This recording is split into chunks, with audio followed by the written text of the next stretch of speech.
Hello everyone, good morning all of you. Radhe Radhe, जय श्री कृष्ण सभी को। तो कैसे हैं आप सभी? आई होप आप सब अच्छे होंगे। तो स्वागत है आप सभी का हमारे यूट्यूब चैनल नौकरी एस्पिरेंट में। आज हम डिस्कस करेंगे 22 जनवरी 2024 की डेली करंट अफेयर्स, जो आपके आने वाले एग्जाम जैसे कि एसएससी जीडी हुआ, सीएचएल का हुआ, यूपी पुलिस का हुआ या रेलवे का हुआ, कोई भी एग्जाम हुआ, हर एग्जाम के लिए करंट अफेयर काफ़ी इंपॉर्टेंट, काफ़ी हेल्पफुल रहने वाली है आपके लिए। तो हमारे साथ वीडियो में एंड तक बने रहना। तो चलो शुरू करते हैं आज की वीडियो को शुरू करने से पहले एक बार वीडियो को लाइक और शेयर जरूर कर देना।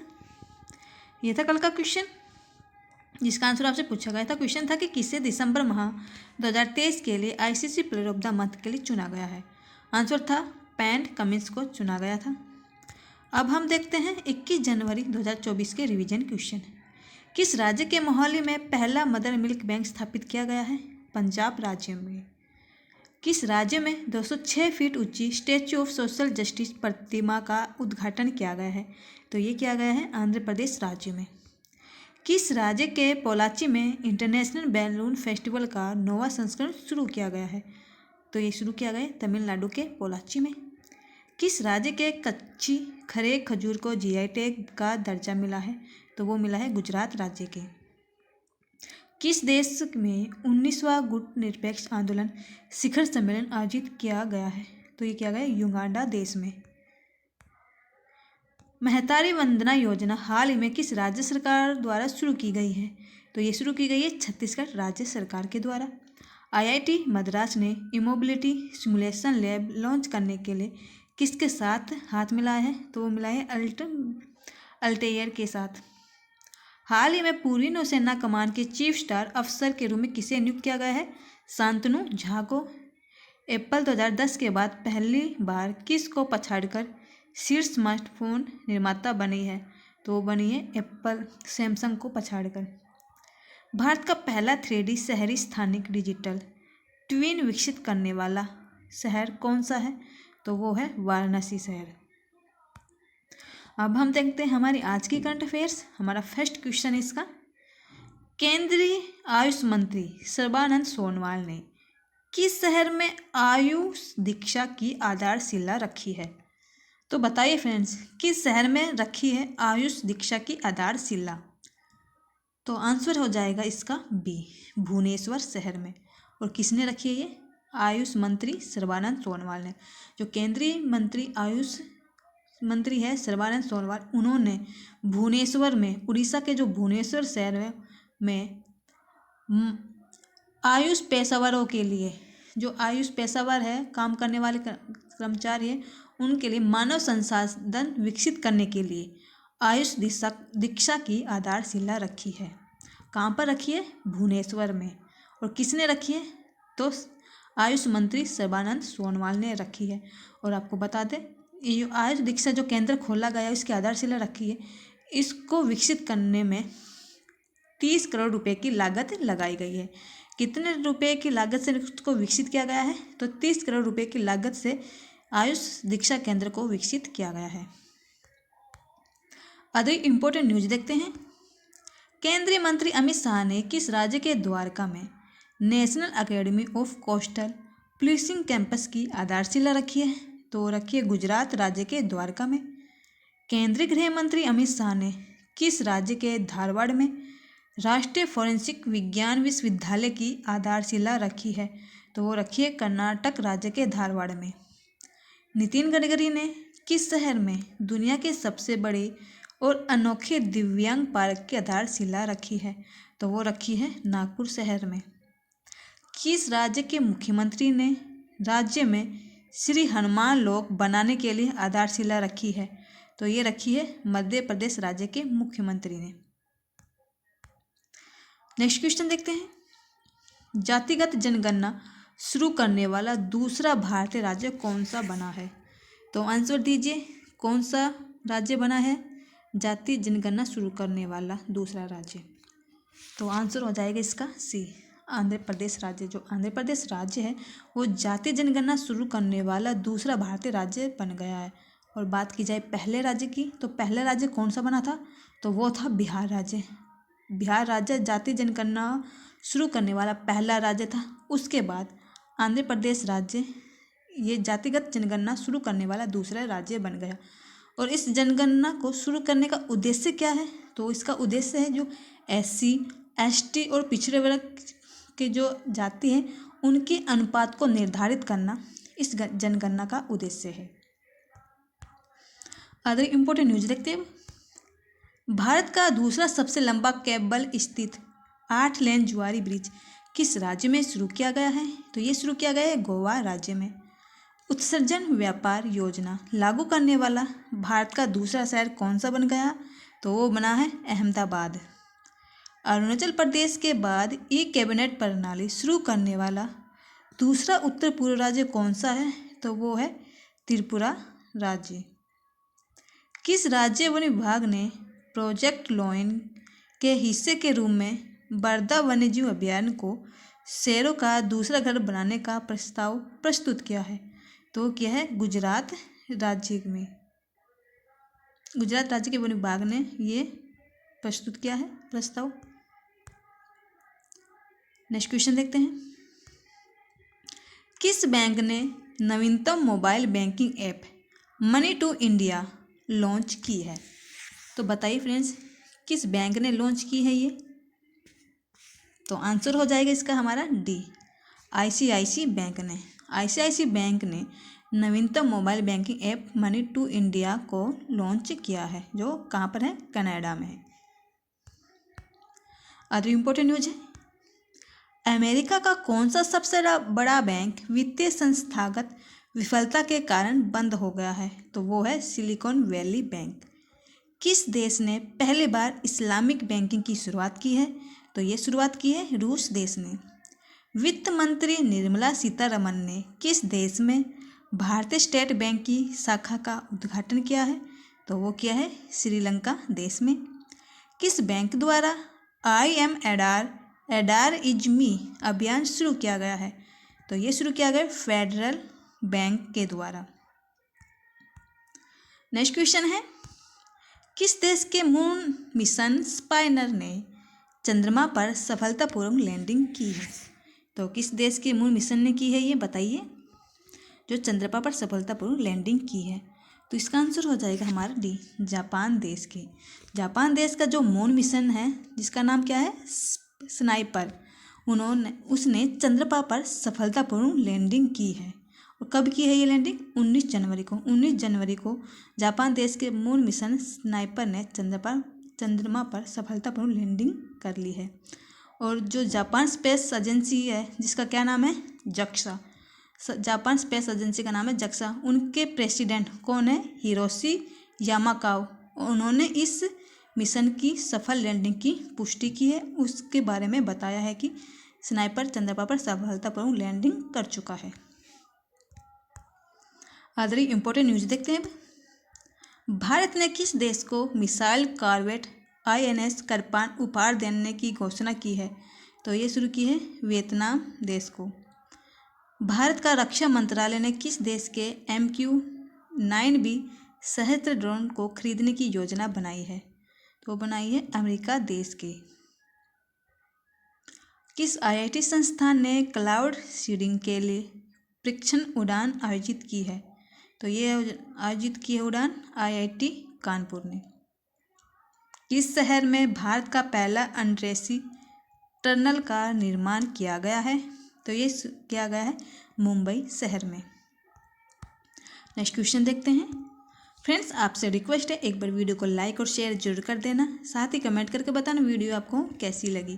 क्वेश्चन है कि किसे रिकॉर्ड 8वीं बार Balkan athlete of the year पुरस्कार के लिए चुना गया है?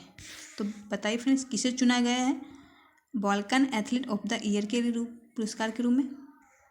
तो आंसर हो जाएगा इसका ए, नोवाक जोकोविच को। इसे चुना गया है नोवाक जोकोविच को, और 8वीं बार चुना गया उनको। 8वीं बार Balkan athlete of the year पुरस्कार के रूप में चुना गया है नोवाक जोकोविच को। और आपको बता दें, जो नोवाक जोकोविच है उनकी उम्र है 36 वर्ष। 36 वर्ष के नोवाक जोकोविच ने 2023 में 3 ग्रैंड स्लैम का खिताब जीतकर अपने रिकॉर्ड की संख्या 24 कर ली है। मतलब उन्होंने 3 ग्रैंड स्लैम का खिताब जीतकर 24 रिकॉर्ड बना चुके हैं वो। अदर इम्पोर्टेंट न्यूज देखते हैं।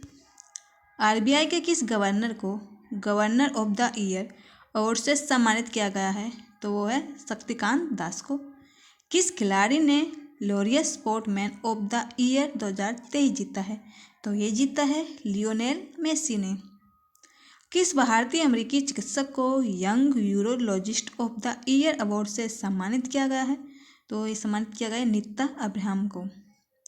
मातृभूमि international festival of the letters के चौथे संस्करण के दौरान किसने मातृभूमि बुक ऑफ द ईयर पुरस्कार 2023 जीता है? ये पुरस्कार जीता है डॉक्टर पैगी मोहन ने। नेक्स्ट क्वेश्चन देखते हैं। हाल ही में किसे सशस्त्र बीमा सीमा बल के नया महानिदेशक के रूप में नियुक्त किया गया है? तो किसे नियुक्त किया गया है बताइए? सशस्त्र सीमा बल का नया महानिदेशक। तो इसका आंसर है हमारा सी, दलजीत सिंह को। दलजीत सिंह को सशस्त्र सीमा बल का नया महानिदेशक नियुक्त किया गया है। और कब तक रहेंगे ये नियुक्त? 30 नवंबर 2025 तक ये इस पद पर नियुक्त रहेंगे। अदर इम्पोर्टेंट न्यूज देखते हैं। किसे कोटका महिंद्रा बैंक के नए अध्यक्ष के रूप में नियुक्त किया गया है? CS राजन को। एशियाई खेलों में महिला एकल टेबल टेनिस प्रतियोगिता में क्वार्टर फाइनल में पहुंचने वाली पहली भारतीय कौन बनी? तो वो है मनिका बत्रा। अंतर्राष्ट्रीय टेबल टेनिस फेडरेशन फाउंडेशन के गवर्निंग बोर्ड में नियुक्त होने वाली पहली भारतीय कौन बनी है? तो वो बनी है विटा धानी। किसे चार गणराज्य में भारत के अगले राजदूत के रूप में नियुक्त किया गया है? तो वो है डॉक्टर इफ्फजूर रहमान को। नेक्स्ट क्वेश्चन है। किसने हाल ही में चारू निवेदिता के प्रसिद्ध उपन्यास कन्वेंशन विद औरंगजेब का अंग्रेजी में अनुवाद किया है? तो किसने किया है ये अंग्रेजी में अनुवाद बताइए? तो आंसर इसका बी, नंदिनी कृष्ण ने। नंदिनी कृष्ण ने चारू निवेदिता जो एक प्रसिद्ध उपन्यास है, और ये एक तमिल साहित्य उपन्यास है। ये उपन्यास तमिल साहित्य चारू निवेदिता का है जो तमिल में लिखा गया है, जिसका अंग्रेजी में अनुवाद किसने किया है? नंदिनी कृष्ण ने किया है। और आपको बता दें जो ये पुस्तक है, ये उपन्यास है, इसमें ऐतिहासिक कथा और व्यंग्यात्मक टिप्पणियों के अनूठे मिश्रण के बारे में बताया गया है। याद रखना, ये किसने किया है इसका अंग्रेजी में अनुवाद? नंदिनी कृष्ण ने। जबकि किस में लिखी गई थी? तमिल साहित्य में लिखी गई थी, जो ये चारू निवेदिता का एक प्रसिद्ध उपन्यास है। अदर इम्पोर्टेंट न्यूज है। असम के राज्यपाल गुलाब चंद कटारिया ने किस के द्वारा लिखित पुस्तक पार्टीशनेड फ्रीडम का विमोचन किया है? तो ये किया है राम माधव के द्वारा लिखी गई ये पुस्तक। किसके द्वारा लिखित पुस्तक Basu Chatterjee and middle of the road cinema का विमोचन किया गया है? तो ये पुस्तक लिखी गई अनिरुद्ध भट्टाचार्य के द्वारा। किसके द्वारा लिखित नई पुस्तक सचिन एट 15 सेलिब्रेटिंग ए मैस्ट्रो का विमोचन किया गया है? तो ये पुस्तक लिखी गई है बोरिया मजुमदार के द्वारा। किसके द्वारा लिखित नॉन फिक्शन किताब स्मोक एंड एसेज जुलाई 2023 में रिलीज की जाएगी? तो ये पुस्तक लिखी गई है अमिताभ घोष के द्वारा। नेक्स्ट क्वेश्चन देखते हैं अब। किस राज्य सरकार ने हाल ही में माई स्कूल माई प्राइड अभियान का अनावरण किया गया है? तो किस राज्य सरकार ने शुरू किया है ये अभियान? तो इसका आंसर हो जाएगा सी, हिमाचल प्रदेश राज्य सरकार ने। जो हिमाचल प्रदेश की जो सरकार है, उन्होंने हाल ही में माई स्कूल माई प्राइड अभियान का अनावरण किया है। और इस पहल का उद्देश्य क्या है? तो ये पहल क्यों शुरू की है? तो उन्होंने ये पहल सरकारी स्कूलों की शिक्षा की गुणवत्ता को बढ़ाने के लिए ये अभियान शुरू किया है। और ये शुरू किसने किया है? हिमाचल प्रदेश की राज्य सरकार ने किया है ये। अदर इम्पोर्टेंट न्यूज देखते हैं। किसके द्वारा अनक्लेम डिपॉजिट के निपटान के लिए 100 डेज 100 पे अभियान शुरू किया गया है? तो ये किया गया है रिजर्व बैंक ऑफ इंडिया के द्वारा। महाराष्ट्र सरकार ने किस क्रिकेटर को स्वच्छ मुख अभियान के लिए स्माइल एम्बेसडर के रूप में नामित किया है? तो ये नामित किया है सचिन तेंदुलकर को। किस राज्य की पुलिस ने निजात अभियान को ISP IACP 2022 पुरस्कार दिया गया है। तो ये दिया गया छत्तीसगढ़ राज्य की पुलिस के। किस राज्य सरकार ने हर बच्चे के लिए हर अधिकार अभियान शुरू किया है? तो ये शुरू किया है उत्तर प्रदेश राज्य सरकार ने। नेक्स्ट क्वेश्चन है, किस देश को मत्स्य पालन प्रबंधन पर खाद्य और कृषि संगठन की समिति का उपाध्यक्ष चुना गया है? तो बताइए किस देश को चुना गया है इसका उपाध्यक्ष? तो आंसर हो जाएगा इसका बी, भारत देश को चुना गया है। जो भारत देश है उनको मत्स्य पालन प्रबंधन पर खाद्य और कृषि संगठन की समिति का उपाध्यक्ष चुना गया है। और आपको ये बता दें जो भारत है वो 57 वर्षों में पहली बार वैश्विक मत्स्य पालन प्रबंधन ब्यूरो के सदस्य के रूप में काम करेगा। 57 वर्षों के बाद भारत पहली बार इस मत्स्य पालन के सदस्य के रूप में काम करेगा। अदर इम्पोर्टेंट न्यूज देखते हैं अब। किसने भारतीय वायुसेना के पश्चिमी वायु कमान के कमांडर इन चीफ के रूप में कार्यभार संभाला है? तो वह पंकज मोहन सिन्हा ने। किसने एशियाई प्रशांत डाक संघ के महासचिव के रूप में कार्यभार संभाला है? तो ये संभाले विनय प्रकाश सिंह ने। कुलदीप सिंह पठानिया को किस राज्य की विधानसभा के नए अध्यक्ष के रूप में नियुक्त किया गया है? तो वो है हिमाचल प्रदेश राज्य की विधानसभा में। चुनाव आयोग ने मैथिली ठाकुर को किस राज्य का स्टेट आइकन नियुक्त किया है? तो वो क्या है, बिहार राज्य के। नेक्स्ट क्वेश्चन देखते हैं। हाल ही में आई फोर्ब्स की रिपोर्ट के अनुसार दुनिया की सबसे मजबूती करेंसी कौन है? तो बताइए सबसे मजबूती करेंसी कौन सी है? तो इसका आंसर हो जाएगा ए, कुवैती दिनार है। आपको बता दें हाल ही में फोर्ब्स ने एक रिपोर्ट जारी की है जिसमें पता चला है कि दुनिया की सबसे मजबूती करेंसी है कुवैत दिनार। इस लिस्ट में जो कुवैती दिनार है वो सर्वश्रेष्ठ सबसे ऊपर रही है फोर्ब्स की रिपोर्ट के अनुसार। और बात की जाए दूसरे नंबर पर तो फोर्ब्स की रिपोर्ट के अनुसार दुनिया की सबसे मजबूती करेंसी है बहरीन दिनार और ओमानी रियाल। बहरीन दिनार और ओमानी रियाल ये दूसरे नंबर पर है। और बात की जाए 10वें नंबर पर तो अमेरिकी डॉलर है वो 10वें स्थान पर रही है इस रिपोर्ट के अनुसार। पहले पर कौन सी दिनार है करेंसी रही है? कुवैती दिनार। दुनिया की सबसे मजबूती करेंसी कौन सी है? कुवैती दिनार। जबकि दूसरे नंबर पर रही है बहरीन दिनार और ओमानी रियाल। और 10वें नंबर पर है अमेरिकी डॉलर। याद रखना ये। अदर इम्पोर्टेंट न्यूज देखते हैं। मर्सर के 2023 गुणवत्तापूर्ण जीवन सूचकांक 2023 के अनुसार कौन सा शहर शीर्ष स्थान पर है? तो वो है वियना। दुनिया के सर्वश्रेष्ठ सार्वजनिक परिवहन वाले 19 शहरों में किस भारतीय शहर को शामिल किया गया है? तो वो है मुंबई को। किस राज्य ने FDI प्राप्तकर्ता के रूप में देश में शीर्ष स्थान पर रहा है? तो वो है महाराष्ट्र राज्य ने। State bank of India's environment 2023 report के अनुसार कौन सा राज्य पर्यावरण के मामले में पहले रैंक पर है? तो वो है तेलंगाना राज्य। आज का क्वेश्चन देखते हैं। SBI को पछाड़ कौन सबसे मूल्यवान सार्वजनिक क्षेत्र के उपक्रम के रूप में उभरा है? तो कौन है जो SBI को पछाड़कर सबसे मूल्यवान सार्वजनिक क्षेत्र के रूप में उभरा है? तो आंसर इसको आपको कमेंट सेक्शन में बताना होगा। सामान्य ज्ञान रोज देख लेते हैं। कांजीरंगा राष्ट्रीय अभयारण्य किस राज्य में है? तो ये है असम राज्य में। पृथ्वी अपनी धुरी पर किस दिशा में घूमती है? तो पृथ्वी अपनी धुरी पर पश्चिम से पूर्व की ओर दिशा में घूमती है। उज्जैन किस नदी के किनारे बसा है? तो उज्जैन क्षिप्रा नदी के किनारे बसा है। गोबर गैस के मुख्य रूप से क्या पाया जाता है? तो गोबर गैस में मुख्य रूप से मीथेन गैस पाई जाती है। स्वतंत्रता मेरा जन्मसिद्ध अधिकार है और मैं इसे लेकर रहूँगा, ये किसने कहा था? तो ये कहा था लोकमान्य तिलक ने। राज्यसभा के सदस्यों का चुनाव कितनी अवधि के लिए किया जाता है? तो ये 6 वर्ष के लिए किया जाता है राज्यसभा के सदस्यों का चुनाव। तो फ्रेंड्स आज की वीडियो आपको कैसी लगी कमेंट सेक्शन में जरूर बताना।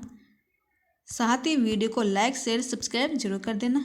PDFs और नोट्स के लिए भी आप हमारी वेबसाइट पर विजिट कर सकते हैं। हमारी वेबसाइट है www.naukriaspirant.com। Thank you friends, bye bye, Radhe Radhe, जय सिया राम।